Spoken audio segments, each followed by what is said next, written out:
bata yenyu amuoneka kuuchira kune mutindimira nai.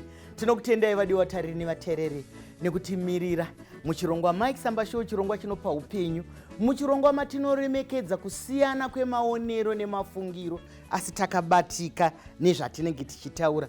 Nhasi ndisanda kupai kune vadare vedu tine nyaya inenge inofadza, inenge inosuwisa, asi nyaya inoda kutaurwa nekuti dzimwe nguva pane pari kurasika vabereki, dzimwe nguva pane pari kurasika vana, pari kurasika vatariri vevana, pari kurasika zvitendero, pane pari kurasika nekuti vana vedu kana vabva zera vanoita kakukweshana nevabereki. Hatizive kuti ari kukwesha mumwe ndiani, mubereki here kana kuti ndivo vana, asi kune vamwe vari kuzvigona makorokoto. Regai ndipe vadare vedu mukana wekuti vazvisume kwatiri. Tavatora vachibva mundima dzakasiyana siyana. Totanga nemuroora ari kunze. Maita henyu Dr. Chisamba nekuti pachirongwa. Makadi henyu vadiwa vatariri, vateereri vechirongwa Mike Samba Show. Ini ndinoitwa Elizabeth Chiguvari, ndiri development practitioner, kuona nezvebudiriro dzevana, vadzimai vakaroorana munharaunda mazvita. Tinokutendai nouvepo. Maita henyu. Pamusoro ndinotenda zvikuru Mike Samba. Vadiwa vatariri ndinokwazisai. Ini ndinoitwa Evangelist Tremo Muparinga, mushumiri weevhangeri mumastreets. Tinokutendai baba neuvepo. Tiri kurinzwa shoko nai. Tinotenda munhu waMwari. Tinokugamuchirawo vateereri makadiko. Ini ndinonzi Mbuya Ziko Nzapishoko, ndinobva kuZinata department. Ndakamirira kukwenenzera nokutwasanura tsika nemagariro edu echivanhu munyika yeZimbabwe.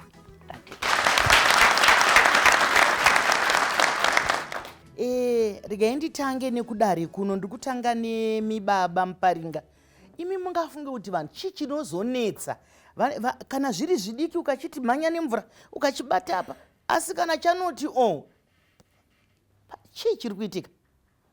Zviripo ndezvekuti pfungwawo dzinenge dzati kurei, uye mukurarama kwemazuva ano zvinoonekwa zvawanda, zvinokonzera misikanzwawo zvati kurei zvawandawo, zvisina kubvira zvaonekwa mumazera avabereki izvezvi. Saka kukweshana kunotovapo. Kwandiri ndingarisaniso rechirungu kuti kuri normal, asi kunoda kuadreswa, nekuti kumwe kusachema nekusaita musikanzwa kwemwana ritori dambudziko futi. Nengararema here? Yes, kune zera rekuti udiki unozograduata kumusikanzwa, asi zvinoratidza kuti munhu yomudiki anofanira kuexperimenta nekuona zvinhu zviriko. Saka iyoyo nguva iyoyo yagara iriko mukurarama. Sazvakuda kuti vabereki vagone kubatsirana nevana pakunzwisisa kuti muzera ravo, munguva yavo nezvavako ndo zvinoita mwana izvi, asi kana aakudai zvashata izvi. Mashoko makukutu ari kutaurwa. Hanzi tinombotarisa asi tozoti vanenge vadarika mugano, kana kuti toti aiwa ndio zvataimboitawo. Ivo vabereki vanombobvumawo here? Mati mambonzwa here mubereki achinyatsotaura kuti inini ndandiri mambara? Makambomunzwa here mubereki anodaro? Regai timboenda pana mainingi. Hanzi nokuti mumwe munhu muongororo netsvakiridza yaitaura kunzi nai maticha ese anga ari maheadmaster here, nekuti kana ticha akatidzidzisa anga asiri headmaster totonzwa vanhu kuti tata anopiwa mvura kwaheadmaster. Vanozoita maheadmaster? Handizive. Maita henyu Dr. Chisamba. Ini ndinoonawo sekuti chiri kuita kuti vana navabereki vazova nekupokana. Nyaya iri kubva pakuti umwe neumwe anogona asina kumira panzvimbo yake chaiyo, kuti afanira achiita zvinofanira kunge zvichiitwa nenzvimbo yake. Totora semuenzaniso mwana anotozikanwa even neshoko raMwari rinotaura kuti munofanira kuremekedza vabereki venyu kuti mazuva ekurarama agowedzerwa uye newo zvigokuitira zvakanaka. Saka tiri kuona kuti pageneration iri kukura izvozvi ruremekedzo rwatapudzika. Havachaona, ndifunga nenyaya yekudzidza here, kuti vaakudzidza chaizvo kudarika vabereki, vobva vaonafunga kuti kudzidza kwataita vabereki havana chavanoziva. Handi zvamanje vabereki havana chavanoziva. Saka kuti mwana iyeye achigona kuremekedza nekutsiurika, anenge akuti iwe hauna kana zvaunotomboziva. Apa vasingazive kuti nyaya yekudzidza kana yekufamba kweteknoloji nechi hazvinei neunhu hwemunhu. Mubereki kana ari kutokutarisa ari kuda ngokudzidzisa hunhu hwekuti kunyange ukabudirira, kunyange ukaita degree, kunyange ukaziva IT zvakadii, asi unofanira ukachengetedza hunhu hwako netsika dzako. Mashoko makukutu echenjedzo nai. Kuenda kuna mbuya. Hanzi mubereki mukuru hanga haigari pfunde. Hanzi unofanira kuti uremekedze vabereki. Asi kana toendawo mudzidziso, zvinonzi ivo vabereki ngavaremekedzewo vadiki. hanzi godo guru peta muswe. Vadiki vagokuremekedzanai. Nyaya yacho iri kunzungu nekunyimo. Munoiona sei kunyika dzimwe mbuya? Regai nditini sambuya venyu vasikuru. Isusu nyaya iyi tinotoitsanangudza takatokwinya chiso kunge takapfeka dehwe rembada. Nekuda kwokuti tiri kuona kuti munyika yedu chaizvo kana kunyika dzese dzakawanda vabereki vari kufa. Vana mbuya vari kukasira kufa vasati vabata mudonzo. Vana baba nanasekuru vari kufa neBP, stress, depression. Nekuda kwemunhu anotonzi mwana. Akatakurwa amai vachidya mufushwa vamwe vachidya chicken. Ndiye anourayisa amai 70 years dzisati dzasvika. Saka tiri kutaura tichiti isusu kuchivanhu maonero atinoita amai Mai Chisamba. Onko. Tine nyaya mbiri dzinoti machechi akazouya. Vafundisi vari pano havasi kuziva kuti pane dzimwe mhando dzaparadzanisa vana navabereki. Mwana anoudza mubereki amai vomuka vakashuta BP vaudzwa kuti inini amai vangu ndimai mufundisi. Kwamai mufundisi kuchienda 3 piece. Tiri muchando ezinoti tiri muwinter. Ambuya baba sekuru amai vari kufamba nedzaEvha naAdamu. Manga ari kusvika kumusoro-soro achibva pasi vachifamba achinyora pasi manga. Asi kwava mufundisi kwaenda sutu, kuna mai mufundisi kwaenda 3 piece. Kwaenda tight, nonzi tight inoenda every month. Kwozouya vana guka musombodhiya. Izvozvo zvese izvo zvaparadzanisa vana kunzwanana navabereki vavo. Ndizvozvo mashoko anorema. Zvinorema vadiwa vatariri nevatariri nevateereri. Zvarongwa, zvataurwa nenyanzvi dzedu dziri pano. Kana takudzoka muchikamu chinotevera, ndoda kuuya kwamuri tinzwewo kuti zvamunopokana hazvireve kuti kana zvangotaurwa nokuti kunoku tiri kukurukura handiti hazvina kuita sevhangeri rekuti kana tati ameni ndizvozvo tinogona kuti aiwa izvi aiwa handiwirirane nangana kana kuti inini mafungiro angu ndeaya. Regai timbotura mafemo. Ngatimboturai mafemo.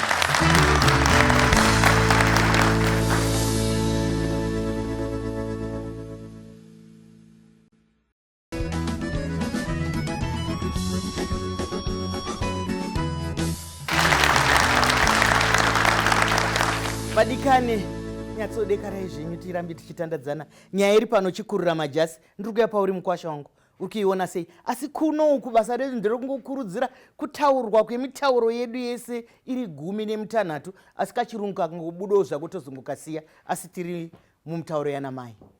Handei.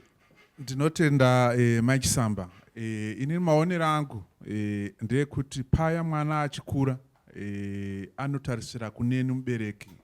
Ndingati ndini role model yemwana. Isu vabereki mubvunzo wandiri kubvunza vabereki vadiwa vatariri nevari muno. Tiri role models akanaka here kuvana vedu. Zvatiri kuita ndozvatinoda kuti vana vazovawo here ramangwana racho. Kazhinji vabereki vedu izvozvi mumba unoona kuti pamwe inini ndinenge ndichiputa fodya inowanikwa pese pese. Mazuva ano kwaane kachirungu kekuti hanzi tinoita bhaa kumba, doro ririmo pese pese. Mwana wozoona akutora zvigushani zvefodya izvozvo, akutora doro riya achipedzisa kunwa rawakasiya mauro. Ini ndodzoka ndozi mwana akaipa, ari kutadza kuteerera zvandiri kuita. Asi inini ndiri role model here. Ndizvozvo mubvunzo wakaoma wakabatana vauchirema maoko. Iwowo mubvunzo ka ibva imangoupindura kwamuri mese mese. Hanzi iwewe unoda here kuti vana vako vafanane newe herujira kufuka kana kuwarira. Anza tatoinzwa. Maite henyu Mai Chisamba. Kana ukasumudza izwi mudikani. Maite henyu Mai Chisamba. Ini nyaya yandoda kutanga kupindura inyaya yataurwa namama. Vari kuchikuva vataura vachitaura kuti kumachechi. Ini ndinovimba kuti kumachechi, ini ndiri mwana wesangano wekuchechi. Tinotodzidziswa kuti vabereki vedu tinofana kuvachengeta zvakanaka. Saka ukaona munhu akutotanga aendesa kwamufundisi munhu yehana dzidziso dzakakwana. Asi tiri papo panyaya dzevana. Nyaya dzevana vana vedu vari kunyanya kufunga kuti vakuziva kuti darika. Nechikonzero chekuti ndofunga vanoona muzvivhitivhiti makasiyana-siyana vanofunga kuti vakuziva kutidarika havachade kutiteerera. Ndinotarisa pane imwe nguva yandakambotaura nevamwe vana ndichivatsura ndikati vasikana zvamuri kuita zvakaipa kumunga hakuna ipwa. Vakatondipindura vakati aiwa dzakasara dzichimera. Wotoona kutoti patiri kutsurana anenge achitokuona kunge iwewo watozosara zvekuti hauchakwanise kumutsura, hauchaenderane negeneration yavo. Asi even ukavaudza chinhu vanotokudza kuti aiwa miskwai. Unoona kuti mastatement acho vanenge vachifunga kuti vari kuvhaira nawo, but wotoona kuti aiwa vari kutorasika, iwo uchida kutraya kuvaratidza nzira vari kutorasika vakatodaro. Ndizvozvo mashoko makukuta ari kutaurwa. Ndakazvitaura kare kuti nyaya yekunzi makasara iyi zvinongoenda kuti muri kuzvibvuma here kana kuti kwete. Ko munhu anogosara seiko kalenda ichiti 2025 tese, kalenda iri kuti 5 iwewe neni nhasi musi wa5 nhasi tiri musi umwe chete. Vanonzi vakasara ndokunge inini ndiri ku1950 kana ku1960 iwe uri pa2025. Saka kana tiri mugore rimwe chete takangoenzana, tingasiyane maonero, mafungiro, makudzirwo nezvimwe zvakadaro. Ndiri kuya kwamuri baba Muparinga, muri kuiona sei nyaya iyi? Inini ndiri kufunga kuti inini manzwiro andaita, matauriro aita mbuya havana kurambidza kupa mafundisi, havana kurambidza kuitira zvakanaka vamwe vanhu, asi vari kuti patiri kuitira mafundisi ngatizive iwo kuti tine vabereki vedu. Zvakanaka kuita kwese, hanzi mananga chenga ose hakuna risina modzi. Muri kuiona sei nyaya inorwadza kudai? Ichokwadi, rega nditaure ndakarerekera kumachechi kweduku. Ongo. Ini ndinogamuchira mhosva yatatambidzwa nokuti zviriko izvo hazvirambwe izvi. Mhosva ichibva pakuti mwana wasangano dzimwe nguva adzidziswa hana kuteerera, kana kuti vafundisi takawanda hatina kufanana dzidziso dzedu. Kune vamwe vedu vanodhonzera kwavari kudarika vabereki. Izvo zviriko, mhosva iyi ndinoibvuma. Asi ndinoti ipapo mutiregererewo. Ndofunga vamwe vangu vachanzwawo chirongwa kuti aiwa apa tiri kupapotsa, nokuti chinhu chinonzi mubereki hachigone kuriplacwa nechechi. Ropafadzo yemubereki wako haiwanikwe mukereke. Maofisi akatosiyana iwawaya. Ukanzira kuremekedza mubereki wako mazuva ekurarama awande, ukasvetuka ikoko ukaenda kupureya, unofira kupureya. Why? Nokuti Mwari hachinji shoko rake. Shoko ndiro rinofanira kukuchinja. Saka mhosva tinayo sevafundisi, nokuti makaro matiri tiri vanhu. Makaro arimo ufundisi tawanda nguve vechidiki kudai so. Tine zvatinoda, tine competition yemotikari, unofamba neipi, unogara kupi, wazodii. Saka izvozvo zvinodhonzera kuti mwana isangano kuti unochiendesa mari kuna baba wako, kuvabereki unzai kuno kune ropafadzo. Saka ipapo hamutiregerere, misikanzwa iriko kuchifundiso. Mashoko echokwadi ari kutaurwa nai. Isi tinongoramba tichiti hero jira kufuka kana kuwarira rako unoribata wega nai. Ndakambotaura pane chimwe chikuva ndichiti chechi yakanaka. Indiri munhu wechechi, ndotoriwo mudzimai weruwadzano, handitika. Asi kana taenda chechi ngairege kuonekwa seinobatsira kuparadza mhuri, nekuti iri kubatsira nerumwe rutivi. Handiti hama sezvataurwa nababa Muparinga, hama dzekuchechi nehama dzeropa vakatosiyana. Saka kana tiri pamutambo ngatimbotorai kana kuti mwana ari kuroorwa, zvonzi hama dzekwanhingi ngadzisumuke, hama dzekwachisamba, chechi yangu yese yoti nyandu. Hapana here vikwedu.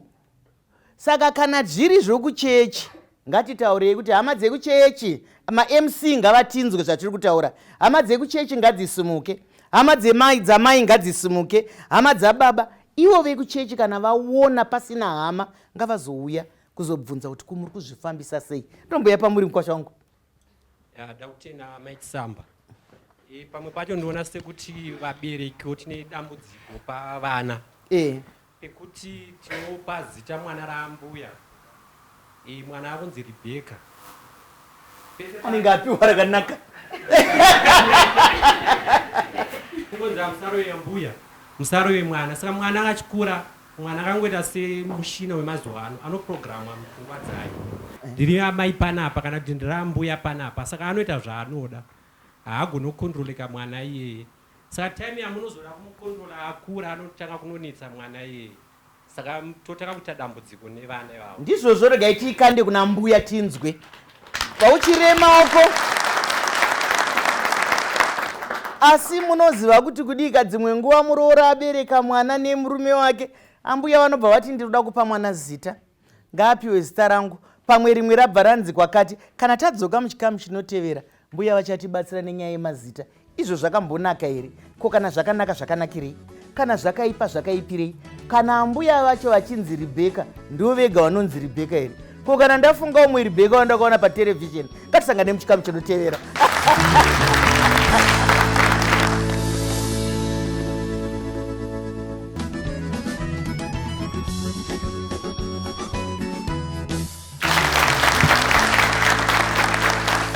Maita yenyu adiwatariri nevateereri, tinokutendai nyaya iri pano Chikurura Majasi. Kakukweshana kevabereki nevana. Vabereki vari kutadza basa here? Vana vaakuziva chaizvo here? Kana kuti zviri kunzungu nekunyimo? Pataurwa nyaya yemazita apa, kuti itoti vana tunenge twapuwa mazita ana sekuru apa, tunoita kadhara kaine 2 years kunzi ndini sekuru. Moiona sei kunyika nzimambo? Ipapapo tapokana 100% pamazita apa, nokuti isusu kuchivanhu chedu mazita achiteedza rudzi ndo anochengeta legacy. Regai amai vanoda titsanangudze zvakanaka kana tambotaura nenzwi rechirungu, titsanangudze legacy kuti yakamira sei, nhoroondo yemhuri yedu yeropa redu. Isusu inoteerwa nemazita evana. Saka inini zita rangu ndinonzi Sikonza Pishoko. Shoko yakabvira kubvira kare, handitozivi kuti tateguru vainzi ani, asi shoko rinongoshanda. Zvinoreva kuti ndinongoramba ndichingocherechedzwa kana ndikabereka vana vangu kwani, kuda ndokwamoyo, kuda ndokwamhofu, asi pano mupatsano wekutongoziva kuti mumusha umu muna soko handisiwo kwamhofu, zvachengetedza rudzi izvozvo. Saka mazita haana kumboshata vazukuru, mutauri ataura hake zvakanaka. Tiri kunzungu, tiri kunyimo, ndo tsumo yamai, kwese kwese tinokwana. Ndizvozvo mashoko akanaka ataurwa nagogo nai. Mazita akanaka, tumidzai madzitete, hanzvadzi dzenyu, tumidzai mazita vana venyu, mazita ehanzvadzi dzenyu. Hazvirevi kuti karekta kana kuti hunhu hwatete huchauya kumwana, kwete, handizvo. Tirikuona nepasipo zita harina basa, rinochengetedza rudzi. Ndatenda azukuru. Tinotenda. Ndiri kutoona kuti nyaya yemazita chimwe chirongwa chinotoda chikuva chacho rimwe zuva nai, kuti zvakanaka here kuti mazita, nekuti dzimwe mhuri dzacho munenge makutoti vari kubvunza ningi, vari kureva Bheki tete, aiwa, vari kureva Bheki chisikana, vari kureva John baba mudiki, vari kuita kunge apera, asi ambuya vari kuti zvakanaka zvakadaro. Ndombuya pane zimhandara risati tadzoka kuchikuva. Alright, inini nyaya ndinoona imwe inopesanisa vabereki nevana inyaya yefavoritism. Handizi kuti inonzi chine Shona kunyatsa kufarira vamwe vana kudarika vamwe. Haiwa, Shona hainetse, zvaunongofunga inobva yakupa. Alright. Izvozvo zvinoita kuti mwana aononge iye asiri kufarirwawo kupfuura vamwe nevabereki. Iwo unoona sei kuti apa inini ndavarakidza kakusiyanisa? Vanenge vaita sei? Noti dzimwe nguva mubereki unenge usingazivega, pamwe kwasara kachingwa wadaidza Rosemary, ukadere mangwana uya nekabhisikiti Rosemary, pamwe hauna kumbotombofunga kuti ndingape ani mumwe. Izvozvo zvekuti muri kutongofunga Rosemary ndo zvinopoti because isusu pachedu vana zvinopoti tovengani kuti why uriwo uri kungonzi, kana kuti paitika nyaya pane hwana anosaidirwa kunzi haadaro yeti memusina kunyatsokunzwa sometimes kuti nyaya iri kubva nekupi chienda nekupi. Ndizvozvo maichigovare munoiona sei muchiremaoko? Hanzi vabereki vane kakufevha, kana tikakwereta izwi rechirungu, kakuda vamwe vana, kakukudza vamwe vana, kakupuruzira vamwe. Ichokwadi maita aindokuta Chisamba. Zviriko kuvabereki zvinoitika kuti mumwe bereki anogona kuita sekunge anofarira mumwe mwana. Maybe vachiona kuti pamwe pfungwa dzikaita kunge dzawirirana neuyu. Mumwe mutaura anotaura achiti hanzi kutaura unonzi hanzi urama pako, handiti unoburitsa zvakasiyana siyana, uburitsi vana vakafanana vese. Asi ndinofunga kuti tinofana kugamuchirana, nekuti tikasiyana mafungiro, tikasiyana maonero, hazvitiite kuvengana. Muno tiri mushow munomu, tiri kufunga pfungwa dzakasiyana siyana. tese hatifungi zvakafanana asi tiri kuumba chinhu chimwe chete. Saka ndo zvimwe chete nevana, kunyange ukaona kuti uyu inenge benzi, uyu anofarira zvechechi, ini ndoda zvechechi, asi uyu anofarira izvi, hatisavavengei nekuvapa malebho, ngativadei zvese zvakafanana, vanzwe kutapirirwa nerudo rwomubereki irworwo, asafile kuti nekuti ini ndine pfungwa dzakasiyana nedzoumwe saka handichadiwa. Saka ngatingodei zvakafanana, kusiyana kwemafungiro hakutiiti sevavengi. Ndizvozvo mashoko akanaka nai. Kana tiri mumhuri ngatitarisewo neziso rakasununguka. Pamwe kadiki ndo kanenge kachiigirwawo uchiti iwe une 18 years 20 years unzi kobhanzi iroro mazopa aiwaka asi mafungiro anosiyana nai. Ndisati ndadzoka kuchikuva ndatenda mai Chisamba. Ndadzoka pavana namai nemubereki. Handizvoni uri role model yakadii kumwana. Handiti mwana usakope hunhu hwamai kana uri mwana anoda upenyu hwakanaka. Upenyu for example, amai vanoita zvechipfambi, hausi kuziya chiri kuita kuti vaite chipfambi, vari kuriritira iwewe kuti uende kupi? Kuchikoro. Iwewe chiregedza kuteedzera chipfambi ichocho, ukure uri munzira yakaita sei? Yakanaka. Mai ivavo iwe ukakura uchirarama upenyu hwakanaka, vanopedzisira vakunyara kuita chii? Mabasa avo. Zvino ukati imimi maita izvi, nini ndoita izvi, mese imba iyoyo inoparara. Ndizvozvo ndokufunga kuri kuti amwene nai. Asi tikazvitora semienzaniso kuti amai vari kuita chipfambi kuti uende kuchikoro, vana vanodzidza zvavarika, zvavanoona kandizvozvoka. Nekuti vana kana vari mazera kangatimbotarisai, avazoziva kuipa kwazvo, avagone kuzvisefa. Saka vakangoonoga kandyeri yakabhenda, iyo vanongofunga kuti vari kufamba vakabhenza. Ndiri kumboya kwamuri baba Muparinga, muri kuiona sei pfungwa dziri kubuda idzi? Ichokwadi, but pane imwe engo yandiri kuona nezvinhu izvi. Ndaikurudzira kuti vabereki pakutaura nevana vavo mumba, kune imwe information, rumwe ruzivo, imwe dzimwe nyaya dzemumhuri. Unonzwa vabereki vachiti ndakanaseura nemukoma wangu, vanokura vaine musikanzwa, vane zvavanenge vakuda, because kune ruzivo, information isiri right kuti muvaudze pazera ravari. Mukavaudza rinotriga musikanzwa. Indakakura kusvika ndapedza form 4 kuzoziva kuti hanzvadzi yangu first born kumba kwedu asi mwana wababa wangu. Ndakakura ndisingazive, ndakaziva nekukura kwatoitika nhamo kumusha kwababa wacho, ndopanoziva kuti ana baba vake, but zvakatiumba homwe pasina nekuwirirana kuti dai ndakaipiwa ndiri mudiki taigona kunetsana. Mashoko akanaka akabatana nai. Ndizvo zvinotaurwa mutsika nemagariro, kakubatana kaya kaya.